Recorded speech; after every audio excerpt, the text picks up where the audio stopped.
is the Celebrity Afterlife Report podcast.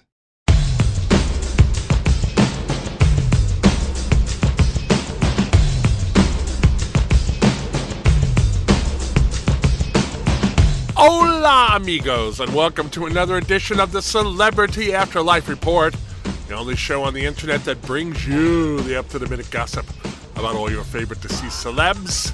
I'm your host, the Celebrity Medium, and it's my job, as well as my pleasure, to give you this information each and every week, thanks to my Next World paparazzi contacts.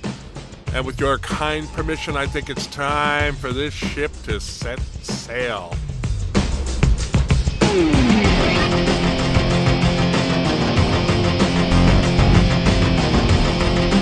Veteran actor Miguel Ferrer recently transitioned to the afterlife. He was the son of singer Rosemary Clooney and actor Jose Ferrer. He was also George Clooney's first cousin.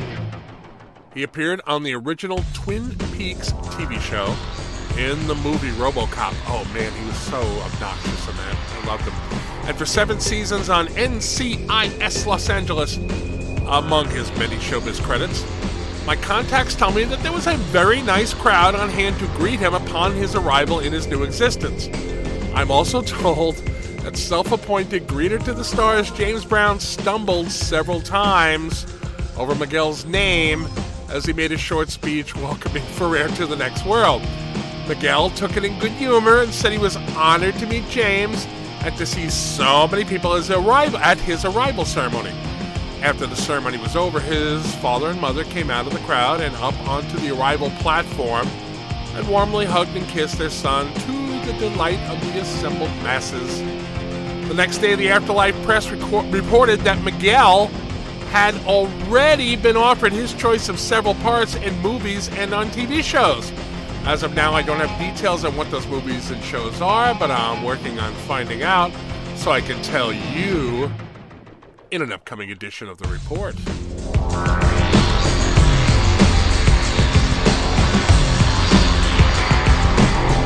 Regular listeners know of my dislike for Fred Trump, father of the new American president. Like his son, Fred is quick to lash out at anyone who disagrees with him. In the not-too-distant past, he referred to me and this podcast as being part of the, quote, liberal media, unquote.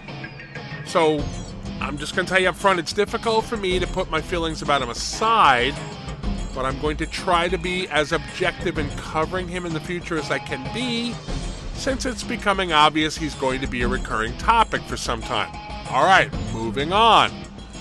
According to my sources, Fred Trump seems to be basking in the reflected glow of his son's election to the presidency. I'm informed that he has decked out Trump City, the whites-only gated community he runs in the next world. Giant pictures of Donald were placed on nearly every building in town about a week ago, and on Inauguration Day there was a motorcade and parade down Freedom Boulevard, the main street which runs the length of the community. Fred Trump walked at the end of a long procession of marching bands with Ava and Zsa Gabor on his arms. As we've been reporting for a few weeks now, the Gabor sisters are the biggest celebrities Fred has managed to talk into moving to Trump City. The Afterlife press reported that many felt as if Fred thought he had just been elected president as he waved to the crowd before making a long-winded speech about how he wished the entire next world was run like he runs Trump City. One man was quoted in a major Afterlife newspaper saying Trump's behavior reminded him of film he saw years ago of Hitler. Now, that assessment may be a wee bit strong, but it does seem as if Fred Trump is letting his son's current success go to his own head. This is a developing story, and I promise to stay on top of it, and I'm going to try to be objective as much as I possibly can.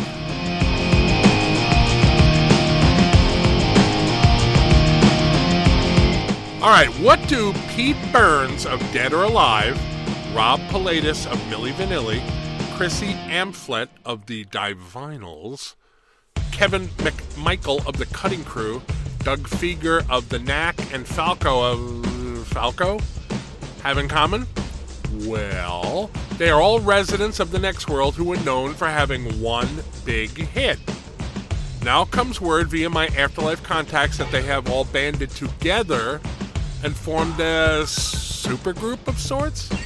And exactly how they all came together is not known, at least not by my informants, but we're told that they will be hitting the road in the upcoming months, playing all of the songs they are each best known for. The name of the new group? The One Hit Wonders, of course.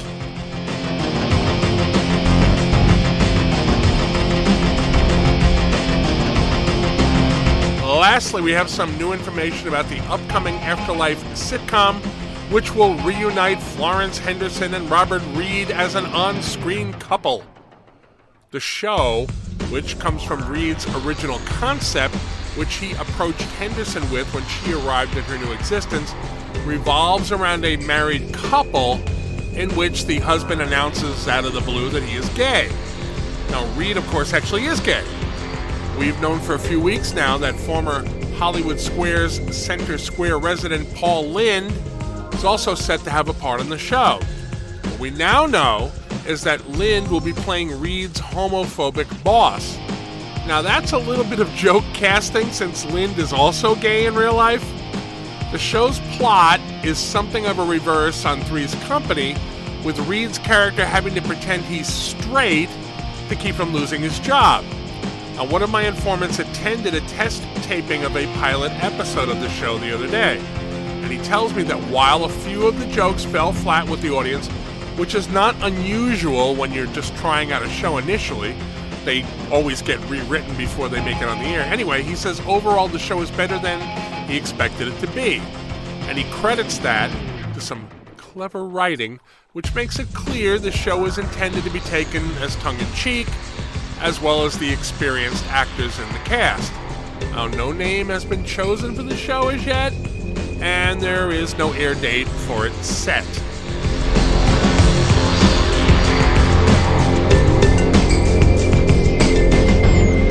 Okay, I'm going to put the lid back on this souffle for another week. And that was a horrible metaphor, if I say so myself.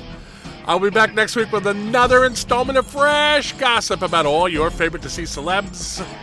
I appreciate you being here very much, and I truly do hope you will tell your friends about the show and that it is available on iTunes, in the Google Play Store, and on K-Chung Radio, 1630 AM in Los Angeles.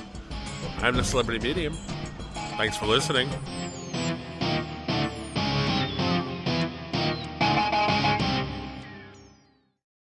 You've been listening to the Celebrity Afterlife Report podcast.